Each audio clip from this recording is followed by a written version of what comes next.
दो पुत्रों को जन्म दिया, नर से बन गए नारी, पुत्र हुए नहीं गर्भ से, यह कैसी हो गई ख्यारी। नमस्कार दोस्तों, मैं हूं धर्मेंद्र कुमार तिवारी और आप देख रहे हैं अध्यात्म गुरु चैनल।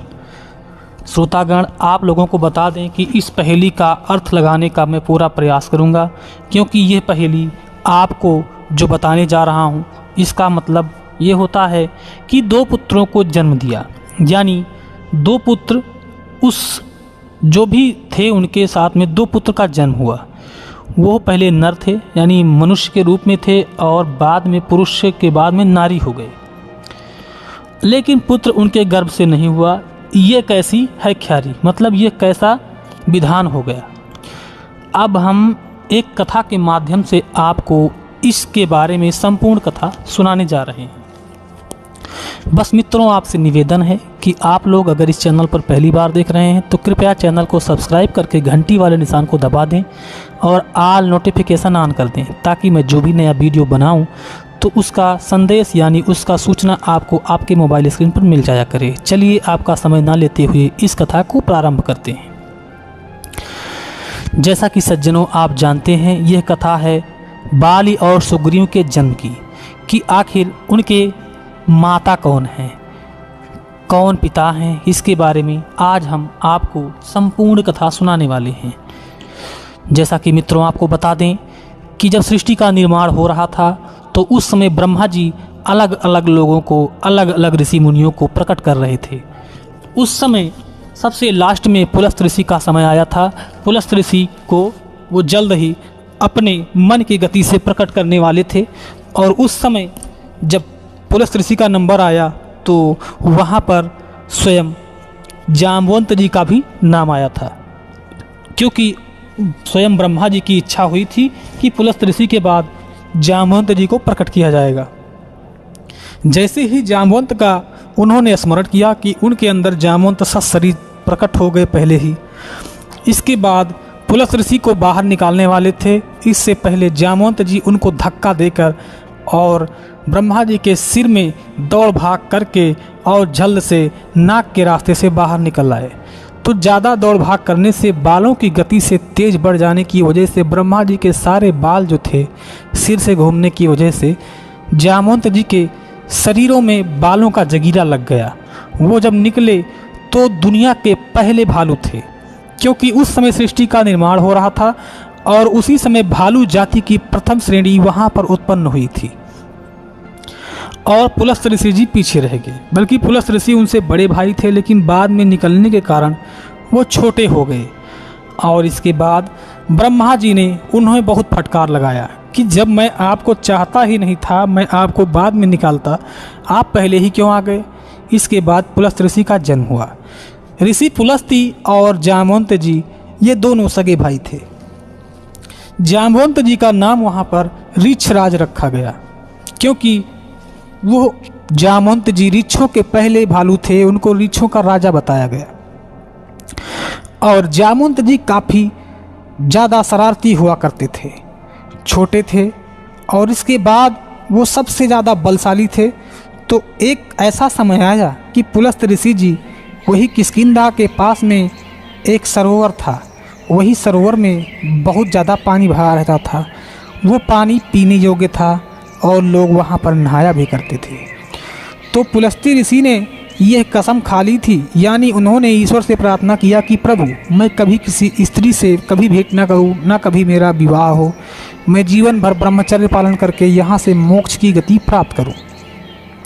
इसीलिए पुलस्ती जी एक आश्रम बनाकर उसी सरोवर के पास निकट में रहा करते थे। जामवंत जी भी वहीं पर रहते थे। जामवंत जी पेड़ों पे चढ़कर पेड़ों के डालों को तोड़ दिया करते थे, फलों को उखाड़कर जमीन में पेड़ों को फेंक दिया करते थे। ऐसे बहुत ज़्यादा उत्पात किया करते थे। इससे पुलस्त ऋषि जी उन पर नाराज रहा करते थे। फिर एक ऐसा समय आया कि जामवंत जी जाकर जिस सरोवर में पुलस्ती पानी पीते थे और पानी ले जाकर पूजा पाठ किया करते थे, स्नान करते थे, उस जल को इन्होंने इतना उलीचा, इतना मथोड़ दिया कि वो जल बिल्कुल पीने लायक नहीं रह गया। और इसके बाद पुलस्त ऋषि ने कुछ लोगों को वहाँ पर रखवाली के लिए रख दिया। तो उस समय यक्षों को रखा, यक्ष वहाँ पर रखवाली कर रहे थे, जामवंत जी वहाँ पर स्नान करने के लिए आ रहे थे। अचानक जब यक्षों ने रोका तो जामवंत जी ने उनकी ऐसी पिटाई की कि वो लोग वहाँ से भाग गए।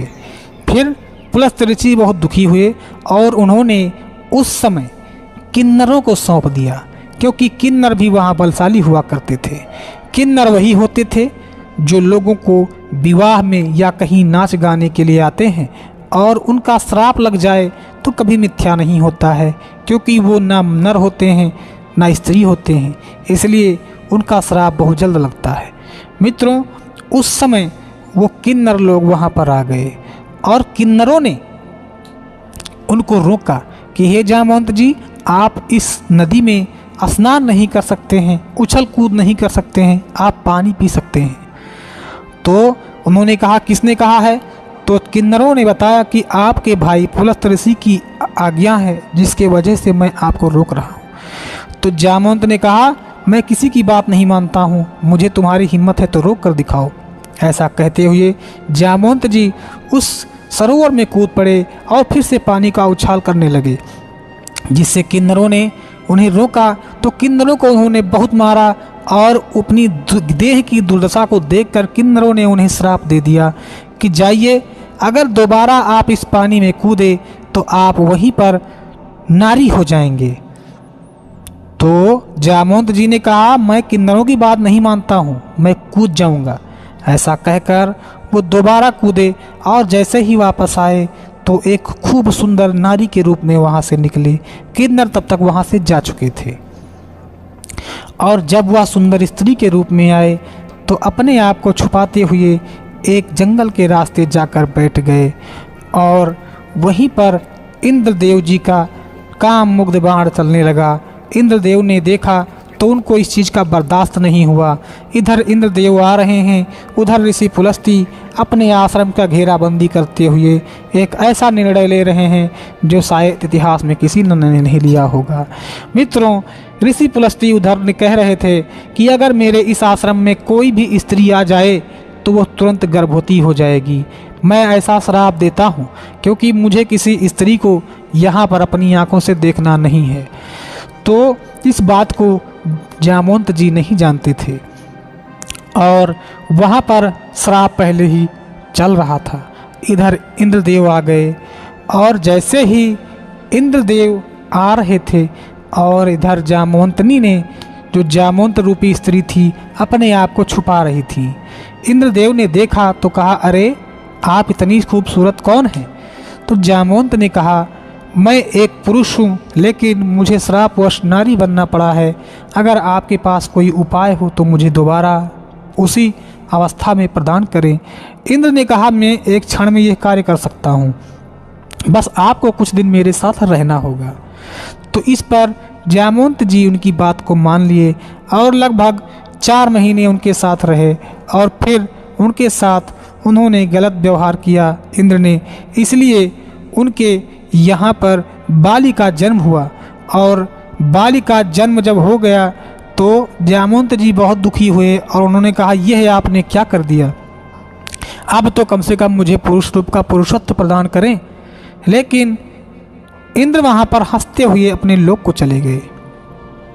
जामवंत जी रोते हुए उस बालक को लेकर अपने भाई पुलस्ती ऋषि के आश्रम में आ रहे थे, और इधर भगवान सूर्य का तेज बहुत तेज पड़ रहा था, और जैसे ही वो उनके आगे चल रहे थे, आश्रम तक पहुँचते पहुँचते सूर्य भगवान का तेज जैसे उनके यानी कंधे के पास पड़ा, वैसे ही उनको तुरंत गर्भावस्था प्रकट हो गई और वो गर्भवती दोबारा हो गए।